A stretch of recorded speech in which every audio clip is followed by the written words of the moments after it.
بسم الله الرحمن الرحيم الحمد لله رب العالمين اللهم صل وسلم على سيدنا محمد وعلى آله وصحبه أجمعين.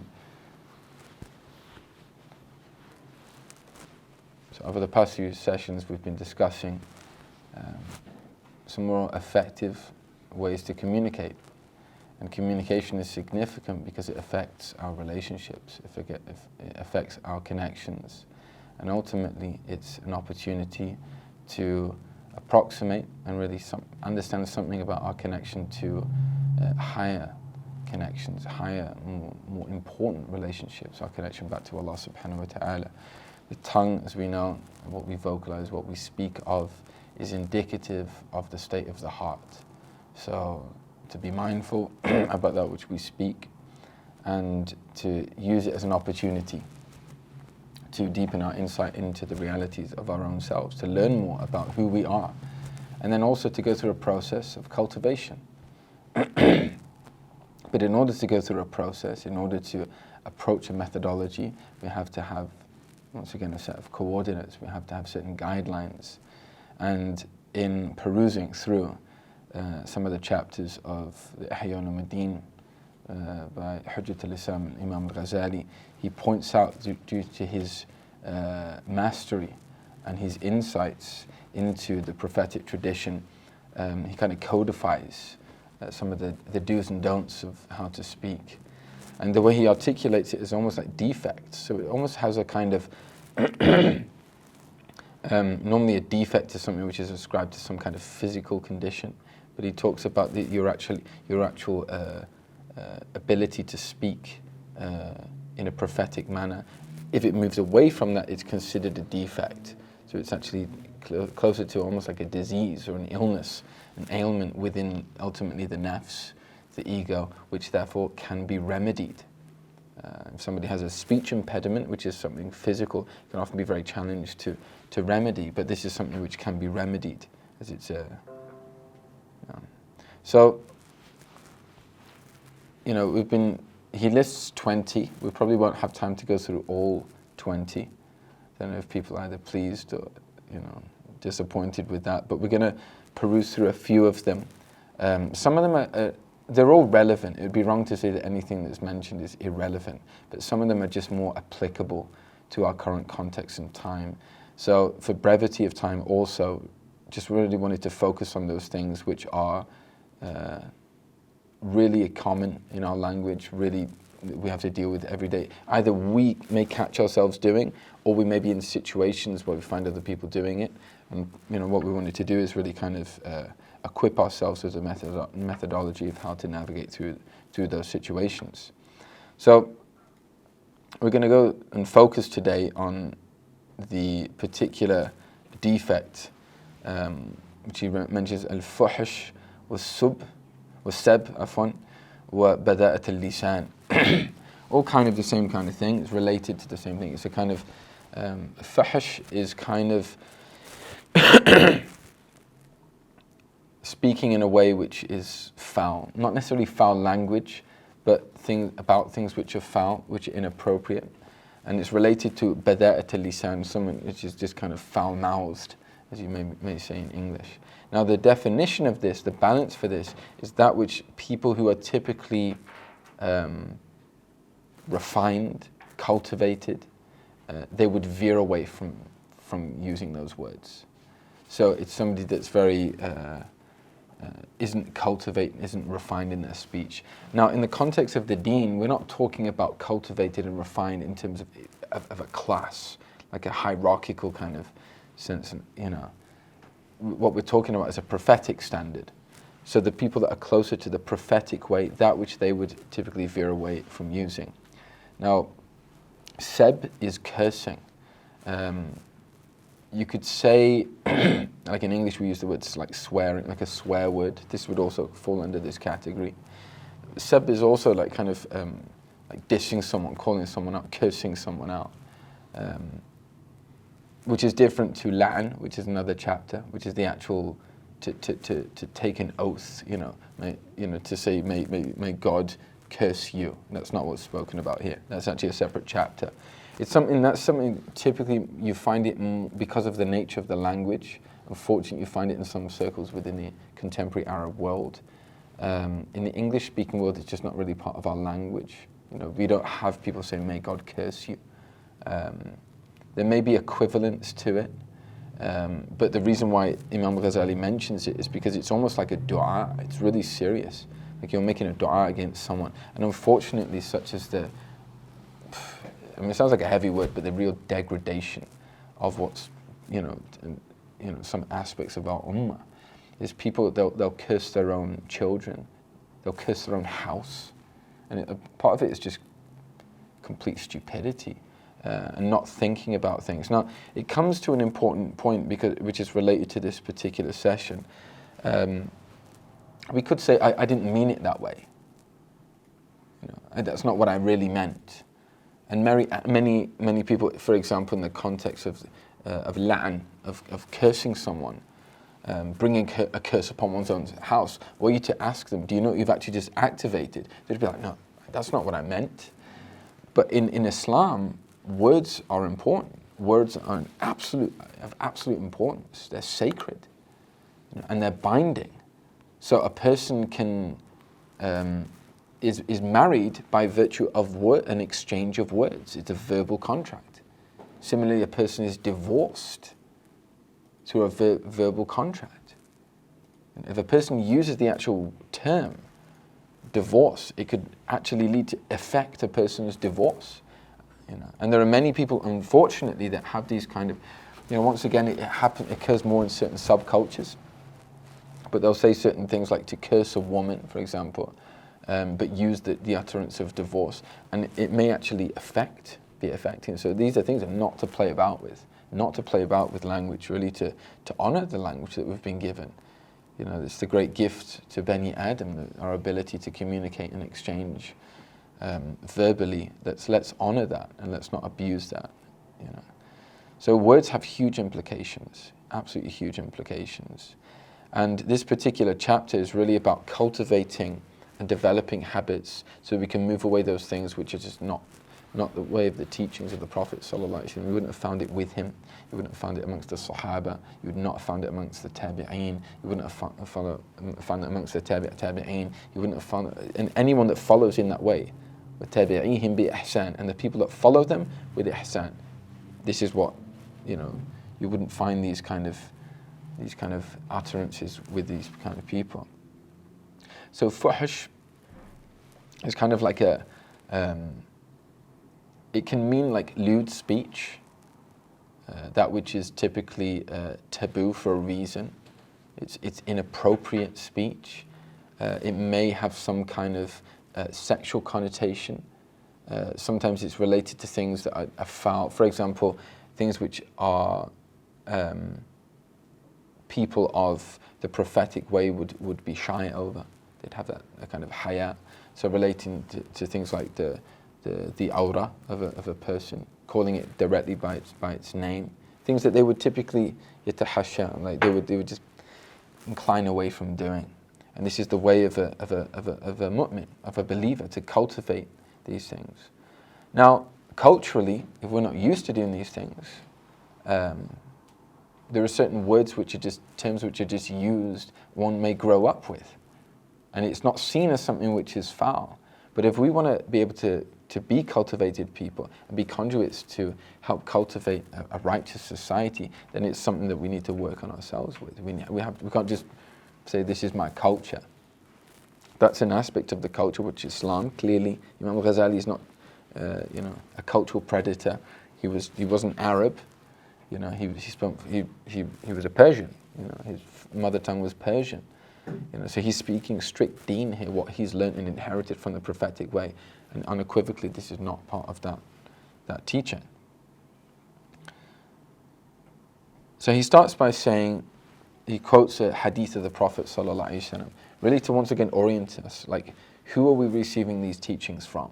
This isn't just some prudish person telling us to watch your tongue. This is real. This is the al-mu'taman sallallahu, the one that was entrusted with divine wahi. He's saying, "Iyyakum wal fuhsh." Be very careful of foul language. You should not use foul language. or inappropriate lewd speech, you could say. فَإِنَّ اللَّهَ تَعَالَى. Who's saying this?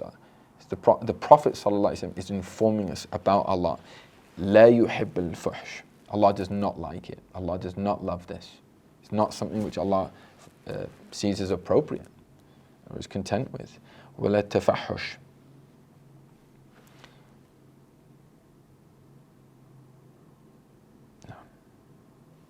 It's mentioned by Nisa'i في الكبرى والحاكم, and he rendered it Sahih, وابن حبان.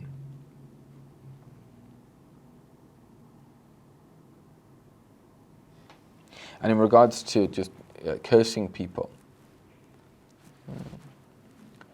he strictly forbade the Sahaba at Badr. As we know, we just passed the day of Badr, and the people that were martyred from the enemy. He forbade the Sahaba, his companions, from cursing them. He said, "La tasubbu haula." Do not curse them, those people, because you're not going to help them in any way. Nothing will reach them for that which you say. And you وَتُؤْذُونَ الْأَحْيَاءَ, and it's a cause of harming those who are still alive. Look at the prophetic way. You know, these people were they'd literally taken up arms against you, and you're saying, look, don't say anything foul about them, because they have relatives, they have children. We're not happy with the way that they've ended up, and they have children, and they have, as we know, Sayyidina Ikrimah, he became Muslim as the son of Abu Jahl, So the Prophet ﷺ was always mindful about the broader picture, how you could say one thing, and how that you, contextually from your vantage point, what's the issue? What's the big deal? But the Prophet ﷺ always taught us to kind of broaden our scope. No, this is not just a small event. Everything that we say has ripples. Everything that we say has broader implications and results. Ala inna al-bada'a lu'm. Just foul language is a foul thing. It's blameworthy. It's not a good thing. It's what the Prophet ﷺ said.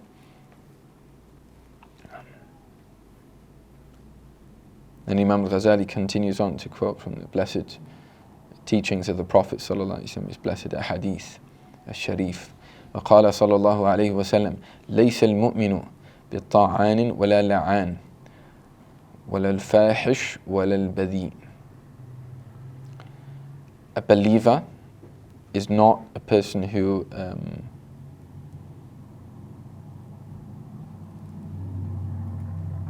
attacks people with one's words, is not somebody who curses, is not somebody who is foul or lewd in their speech. They don't use inappropriate language, and they don't use this, once again, this bada, this lowly, uncultivated words.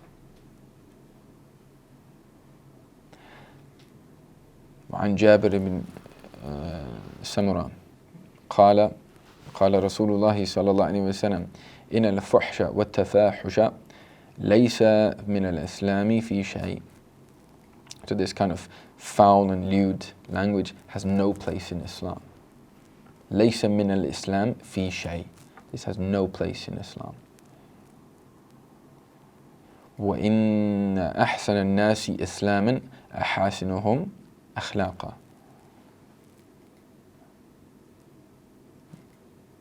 This is mentioned by Imam Ahmad ibn Abi Dunya بإسناد صحيح.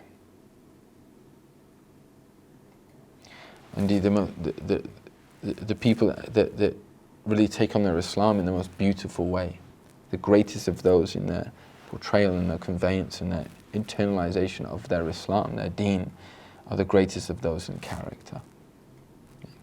So this is an important point, which the scholars reference as well, as that which we speak about is very much related to our overall character.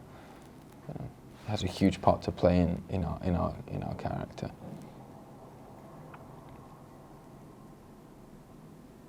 It's mentioned, what is the worst of all illnesses, of defects, or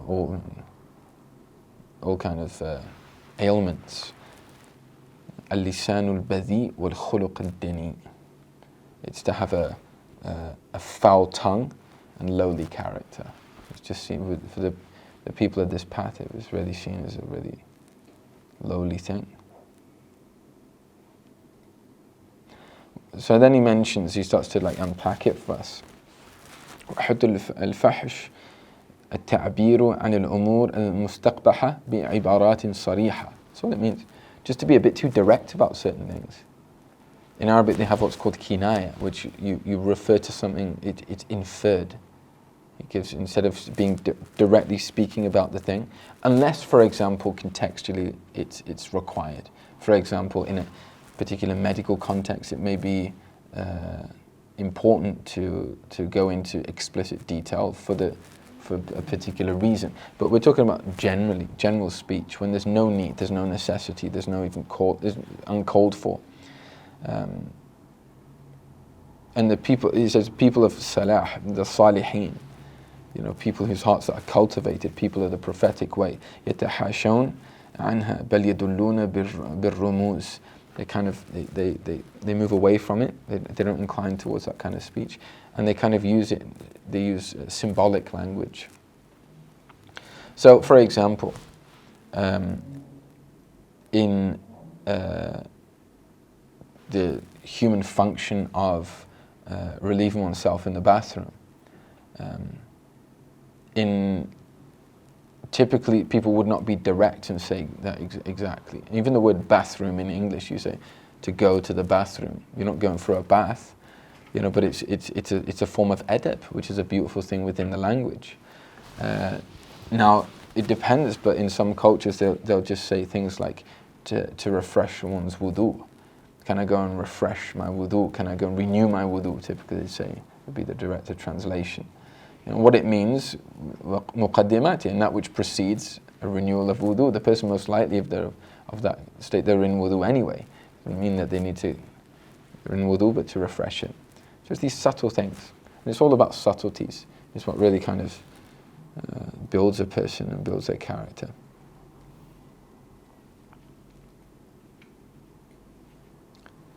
And then he mentions a quote from Ibn Abbas, radiallahu anhuma. It says, إِنَّ اللَّهَ حَيِّيٌّ كَرِيمٌ يَعْفُو وَيَكْنُو. Indeed, Allah is shy, or you could say it's very difficult to appropriately translate this. There's a beautiful kind of divine etiquette in the way that Allah depicts, as he goes on to say, يَعْفُو وَيَكْنُو, and he uses this kinaya, كَنَا بِاللَّمْسِ عَنِ الْجِمَاعَةِ. كَنَا بِاللَّمْسِ عَنِ الْجِمَاعَةِ.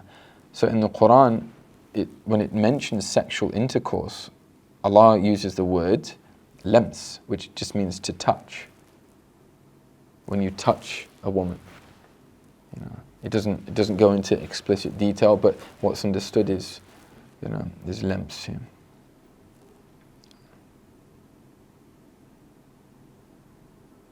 Yeah. It just says when appropriate, we should try and do this. Now, what it doesn't mean, once again, the prophetic way is a balanced way, is that we become awkward or inorganic or clumsy and clunky in the way that we speak with one another. But what it means is everyone has a certain kind of balance of what's deemed appropriate with their own language, and approximate. How would this? Even if you know certain people, you're aware of certain people, you're acquainted with certain people, even if they don't speak your language, would they use that word that you're using right now? It's a good kind of balance. Would they use that word that you're using right now?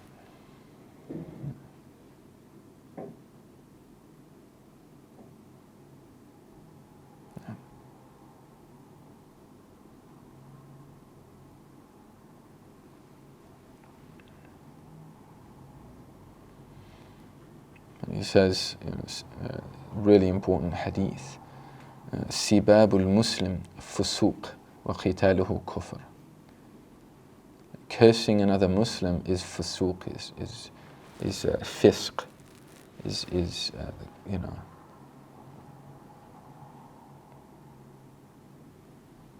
fasaqa is an interesting word because it means to transcend the boundaries. So when you have a flower that kind of comes out of the bud, you can say you use the same word, but what it means is a person's gone out of the boundaries of what's appropriate. So fusuq, it really means kind of like this transcendence. وَقِتَالُهُ كُفْرٌ, and murdering another Muslim is disbelief, kufr.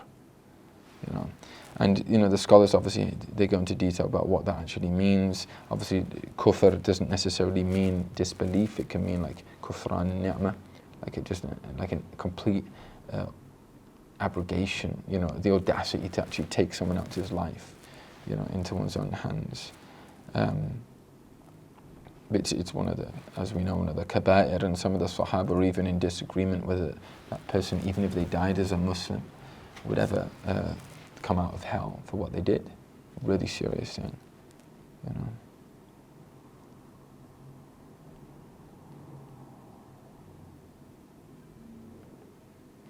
And then he says, quotes once again, the hadith is talking more about cursing other people. مَلْعُونٌ مَنْ سَبَّ وَالِدَيْهِ. He is cursed, the one that curses his own parents. And in another utterance, مِنْ أَكْبَرِ الْكَبَائِرِ أَنْ يُسُبَّ الرَّجُلُ وَالِدَيْهِ. It's one of the greatest of sins for a man to curse his parents. قَالُوا يَا رَسُولُ اللَّهِ كَيْفَ يَسُبَّ الرَّجُلُ وَالِدَيْهِ. Look at the beauty of the Sahaba. Ya Rasul, how could a person ever curse their own parents? Now, in reality, there may be people that do that now. Literally will speak in a foul way about their own parents. But the Sahaba just didn't understand that. There was no precedent for how could a person curse their own parents. And the Prophet ﷺ said, يَسُبُّ أَبَا الرَّجُلِ فَيَسُبُّ الْآخِرُ أَبَاهِ. Somebody curses someone else's father, so that person responds accordingly. And that's how a person comes back in one's face. So just to be very cautious about what we call other people.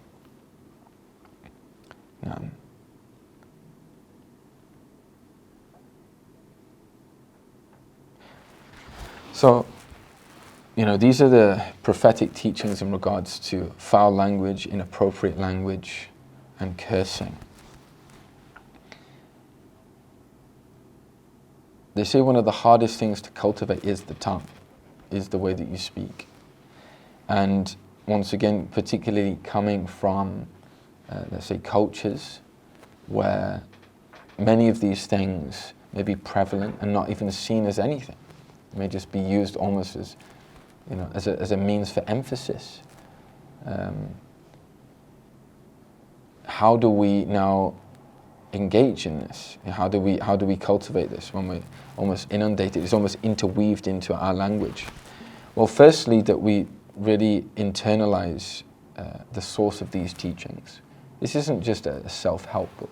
This isn't just somebody saying, it'd be nice if we did this because it makes for a better society and it's a bit more refined. And, you know, this is the Prophet ﷺ, you know, and he's informing us about what Allah does and does not like, does and does not deem appropriate, and the characteristics of a true believer, a person whose heart has been really cultivated and the lights of Iman are really starting to radiate within it. In terms of a practical methodology, it's important also to understand that these are habits that have been previously cultivated, and we need to really, you know, they have in certain cultures like you have to give a bit of money in a certain tin if you kiss. Typically in the States, I think they have something like this. What's it called? Swear jar. A swear jar, yeah. Subhanallah. So, you know, I mean, it's an incentive, you know, to do that. But when someone's a bit older, it may work when someone's young. But when someone's a bit older, it may be difficult, particularly if someone's like converted to Islam or re-engaging with Islam. But you have to like bind those habits. You have to firstly go into a state of istighfar. We call it like a slip of the tongue. And those things can happen. Kind of expect that. If a person is just used to those things, sometimes, and it's like, what did I just say? You know? So you just need to be mindful of that. Don't just let it slip. You know, the first thing is that we turn back to Allah, astaghfirullah. You know, and then replace it with that which is greater. Because the shaitan will also be helping out on these kind of things. Typically these things come when a person loses control, when they get angry. You know, it's fairly easy for a person, even if they've become, you know, they come from a culture and an upbringing where like foul language is pretty commonplace.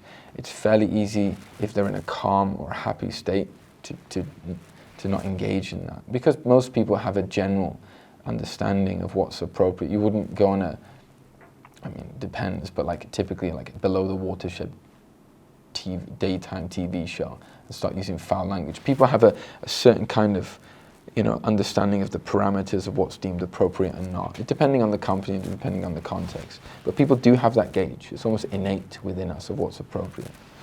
But then when someone's angry, then those parameters start to expand, and the nafs gets an excuse, isn't it? Well, you can say it because you're angry. It's the only way we can express my anger. Maybe that anger doesn't need to be expressed. Maybe that's what we need to be a bit more reflective about. Maybe that's the point. You know, we need to just go back into us. The only time that when they knew the Prophet ﷺ was angry is he had a vein which protrudes slightly in the middle of his head. And what was the anger of the Prophet ﷺ? Something that we all have to really engage in. We all have to really remind ourselves about. Sallallahu Alaihi Wasallam. And that was an anger which was only purely for the sake of God. And most of our claims that, you know, my anger, I'm angry for the sake of the deen, most of the time has nothing to do with it. Just take that as a general principle. You know, so we need to take that out of our excuse box. You know, list of excuses on the files of the nafs. You know, the ego's is the greatest attorney. You've got to be careful because he's going to give you all the excuses. Just rip those files up. You know, and we're going to slip. You know, we all slip. But what we've got to do is, you know, help each other out and work each other. You know, work together, you know, inspire each other, encourage each other. Because this is something worth heading towards. This is something worth developing. You know, if somebody is able to cultivate their tongue, is a huge part of noble character, of prophetic character. You know. So to replace it with that which is better. So once again, the shaitan is going to be pretty active. He's going to want you to say those things. You know, he's going to want you to be mindless. He's not going to want you to be mindful. You know, so replace it with some kind of prayer upon the Prophet ﷺ, some kind of dhikr. You know, and typically, if he sees that whenever he provokes you, all he does is provoke the remembrance of Allah, due to his foul nature, the shaitan is going to pull away. This is a practical tip, inshallah. The other thing is really also just to contemplate about the significance of words. You know, if it was just, well, nobody heard, it doesn't matter. You could say it to yourself and it's still going to have a spiritual effect. You can go out into the woods where no one else is hearing, or someone could use foul language, but it would still have a spirit, it would have an aid, have a reciprocal effect upon your soul, upon your heart, upon your mindset, upon your psyche. So it's not necessarily the foulness of lewd and crude and vulgar speech. It's not just the fact that it is offensive towards other people, hurts, harms other people. It's a sign of a darkness within the soul. It's a sign of pain and trauma often within the soul. It's like an unhealed wound that needs to be tended to. You know, and that when that's, you know, projected outwards, no doubt that's going to hurt people.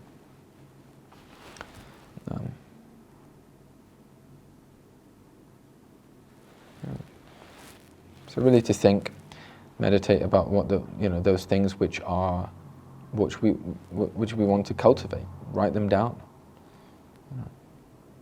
Another piece of practical advice is really related to the significance of good company. You know, to really actively seek people that you want to be like, be around them, and you know, acquainting oneself. If a person is in bad company, people, they're always they're always using foul language, they're always vulgar, they're always, because there's a way to be Nabawi, and being Nabawi doesn't mean to be prudish. You know what that word means? prudish. It's kind of like looking down and kind of a bit kind of holier than thou attitude once again. That's not the way the Prophet sallallahu alaihi wasallam. He just didn't use foul language. You know, he wasn't haughty in any way, sallallahu alaihi wasallam. That's also the way the people of Allah.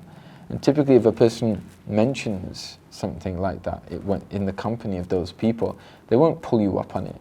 They'll just kind of move away gracefully. Because it's the meaning of nobility, they're not harsh people.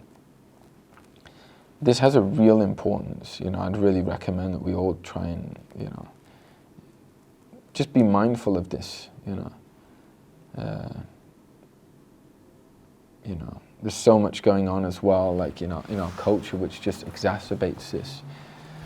You know, mentioned a number of times in this series, just like in the comments section on, you know, whether it's YouTube or whatever it may be, or Instagram or whatever. But like, all of these things can be easily applied. Do you know what I mean? Unfortunately, we have this really strange phenomena of like Muslims in particular, you know, just like projecting themselves in a way which is I don't know. I mean, would the Prophet sallallahu alaihi wasallam be pleased with that? That's what we've got to ask ourselves. You know, and people say they're doing it for the deen. You know, I mean, you know, and you have these kind of things as well where, you know, part of it's also to do with a kind of veering away from what they call it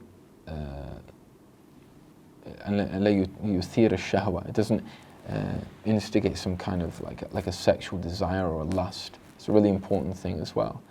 The Prophet ﷺ would always use speech which would veer away from that, because it has an implication as well. So much of our societies, so much of our societal practice, if you like, is actually the opposite. It's like that we want to increase your lust, because that's why you're going to buy the car. That's why you're going to buy whatever it is. And the prophetic way is not to abuse people's lower desires, like primal kind of, you know, functions in their human makeup, just to sell stuff that has its place, you know, which is halal and that which is appropriate, has its time, but it's not there to be. And people say that's in the name of freedom. You know, it's a form of freedom to be kind of vulgar, and that's just not the prophetic way. It has no benefit to the soul, and all it does typically is detrimental on a societal level. You know, so to be mindful of these kind of things. You know, the concept, I mean, it's not necessarily the greatest reference, but you know, you had the concept of a gentleman. You know, a person was a real gentleman. They have like common decency and manners, and all these things are seen as like super old-fashioned now. But you know, it's really important that Muslims take on these kind of things, to do like gentlemanly acts like that. There were certain goodnesses in. I mean, a lot of it was based upon like social hypocrisies and, you know, things which are not intrinsic to our tradition. But we need to take from these things, because people still recognize that. Somebody that's still foul-mouthed, it's never an appropriate thing. You're not going to get that far. Do you know what I mean? It's still seen as a lowly thing, irrespective of how we say it. You know, and we can use the excuse of it's just the way I express myself, but that's just saying like you just haven't got the intelligence to work out any better words. You know what I mean? I think we just need, you know, if it's a challenge, if it's difficult to do, then know that the reward in that process, in engaging in that process, is bigger for you. Do you know what I mean? Certain cultures, they may be just a bit looser with the tongue, you know. And there's certain words which mean certain things, even within the English language. In one expression of English, it's not considered a swear word, for example. In another expression, it's considered a swear word. In another culture, another country, it's considered a swear word. But in general, we should try and move away from these kind of things. You know, it creates a certain kind of ambience, if you like, you know, and it sets a kind of tone, a kind of in an unseen space that we can tap into. When we don't do that, what happens? It becomes almost kind of jarring. You know, it's not the place for like a majlis, or it doesn't make the place sacred. It's profane. That's what profanity is. You know, and we don't want to be cultivating profanity in our speech, you know, the states of our hearts, in our interactions. We want to be cultivating the sacred, and that's ultimately what the prophetic teachings are calling us to. What do you want to be cultivating in you, and what effect do you want to have on the people in the society, of those around you? Profane or sacred? Make the choice. Final point I just wanted to kind of reflect upon here in this particular section was just the importance of maintaining that within the home. So like family life. Typically you'll get like, if there is like a small child that's using like really foul language, it just says, and the scholars say it just says about the parents, it just says more about the parents. They may have picked it up from other things, and that's something which can take place now, particularly with the internet. Someone could be looking at stuff, but this is why a parent needs to be just aware of, you know, what they're exposing their children to, and they have a responsibility. You know, things will happen. Sometimes people will be exposed. I'm not necessarily saying, you know, the other ways to wrap them up in cotton wool, as they say, but just to have that general principles that within one household that we don't use those kind of words. We don't use that language. You know, anything which veers away from the prophetic model, that's not the premises in which we create our family life in our home, in our prophetic home. So, you know, and they say typically a child that's raised in a household which they don't use like foul or inappropriate language. Talking about the homes of the Salihin, the children, even if they're exposed to it elsewhere at school, they'll know that it's just not an appropriate thing to do. You know, and I think it's important, you know, that parents are aware, you know, of these kind of things with their children. They teach them. Children are like often far more intelligent than we give them credit for, you know, and in a way which is appropriate, but just to engage with them a bit more. You know, that these things do have implications.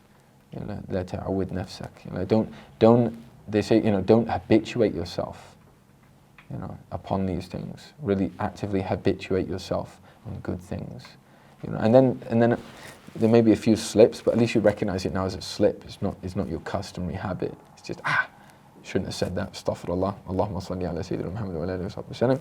Back to what's real. Back to what's right. You know.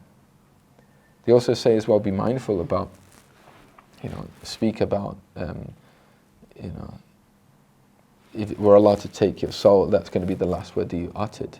You know, if you die and that's the last word that you utter, probably not the best way to go.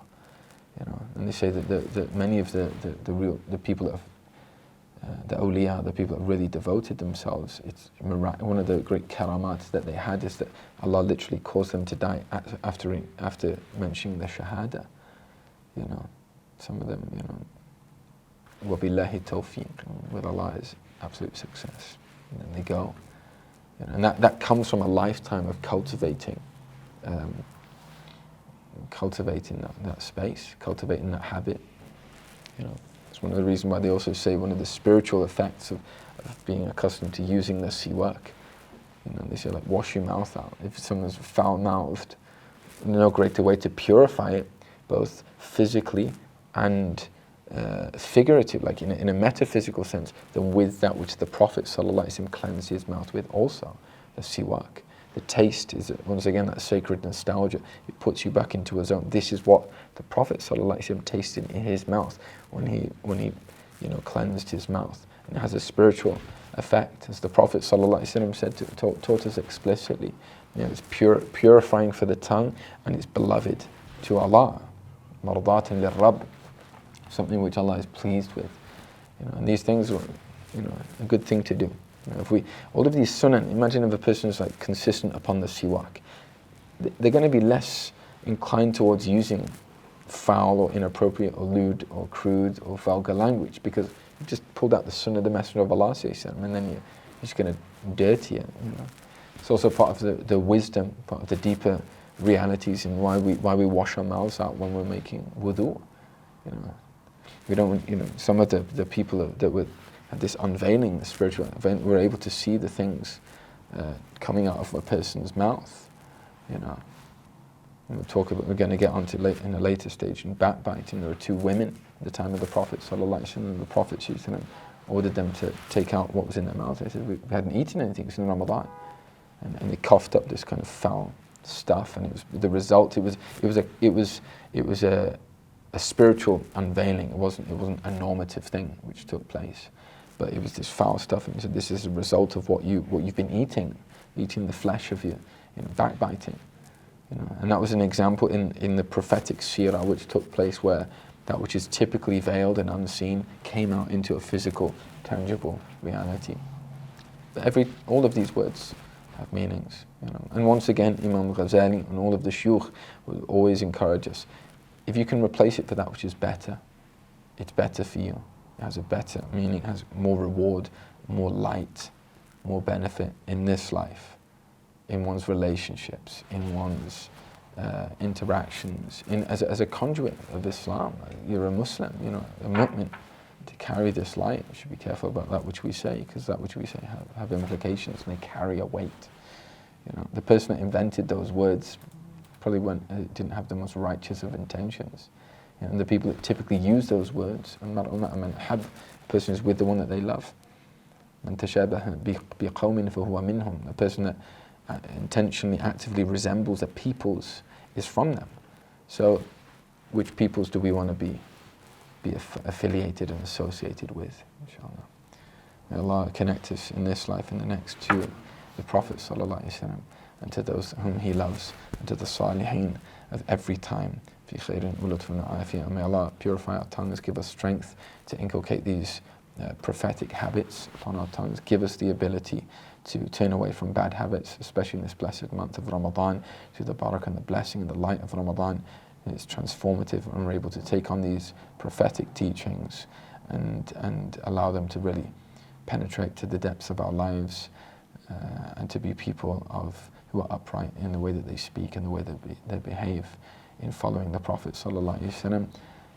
قُلْ إِن كُنْتُمْ تُحِبُّونَ اللَّهَ فَاتَّبِعُونِي. Say, if you truly love Allah, then follow me. So let's follow the Prophet sallallahu alaihi wasallam in everything. Pay particular focus to the way that we speak, in order to have the secrets of speech unlocked to us. يُحْبِبُكُمْ Allah.